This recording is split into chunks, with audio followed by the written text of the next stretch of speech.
Everybody thinks that Bitcoin moves in perfect 4-year cycles, halving, pump, crash, repeat. But what if I told you that cycle might finally be dead? Today, I'm breaking down why the 4-year cycle is breaking, all thanks to 3 big reasons most people are missing, and how not to get wrecked when all charts are screaming south. Everyone thinks Bitcoin moves like clockwork. 3 years up, 1 year down. The numbers, they make it seem real. 2013 to 2016, 5,000% up. Don't lose me, let's do numbers. Then 80% down, and then 2 years flat. 2017 to 2020, 13% up, then 73% down.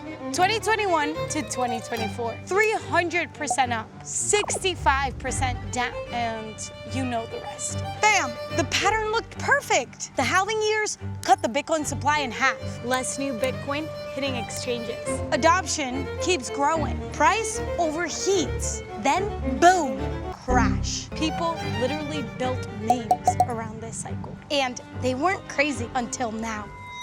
So what are the breaking points? First of all, 94% of all the Bitcoin has already been mined. That means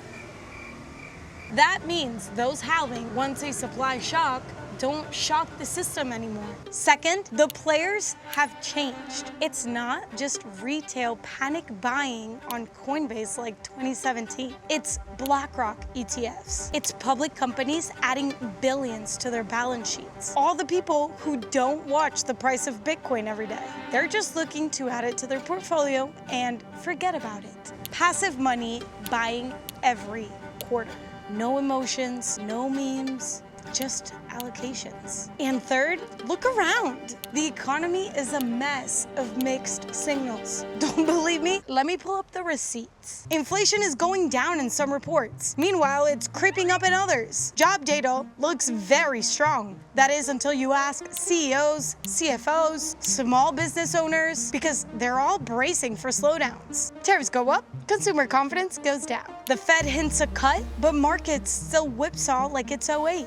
Even CNN published this article titled, "Still confused about the economy? You're not alone." Investors, traders, Wall Street, suits, reporters, journalists, heck, they don't even know what's up. That's why clinging to a perfect 4-year Bitcoin cycle feels like a superstition now. The signals are noisy because the rules have changed. The truth, it's not halvings anymore, it's liquidity. It's simple. When the Fed prints, Bitcoin pumps. When the Fed tightens, Bitcoin dumps. Bro, just look at the charts. M2 money supply lines almost perfectly with every Bitcoin peak. 2020, COVID stimulus, straight to 69K. 2022, quantitative tightening, down to 16K. And look at where we are right now.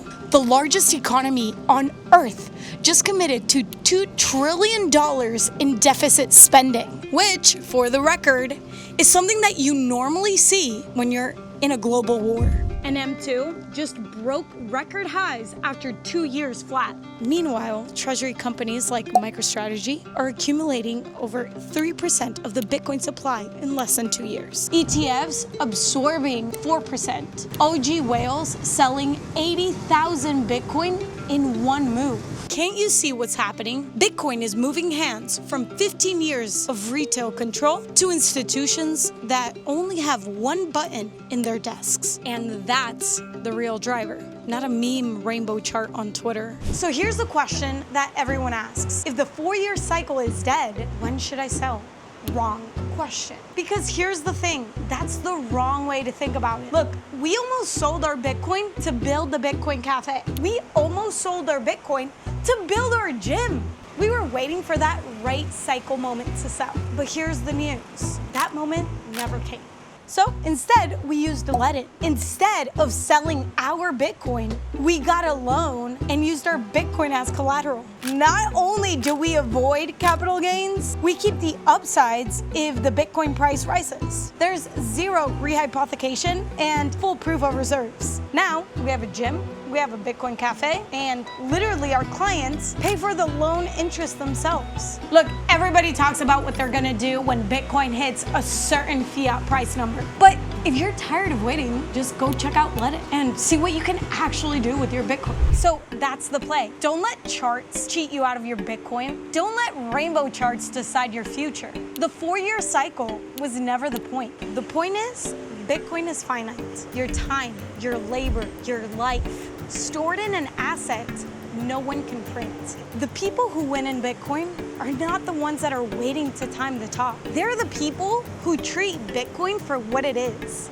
the most scarce, valuable asset outside your own personal time. I know some people are disappointed that Bitcoin isn't higher this cycle, but that's because the game has changed. The new players like BlackRock, Michael Saylor, and even foreign governments are not accumulating Bitcoin in a panic. They're accumulating it slowly, quietly, and letting the rest of the world to figure it out. The 4-year cycle was training wheels, but now the training wheels are off. So stop riding off someone else's charts. Ride your conviction. Stay humble, stack sats. Forget the cycles. This is a once-in-a-century revolution.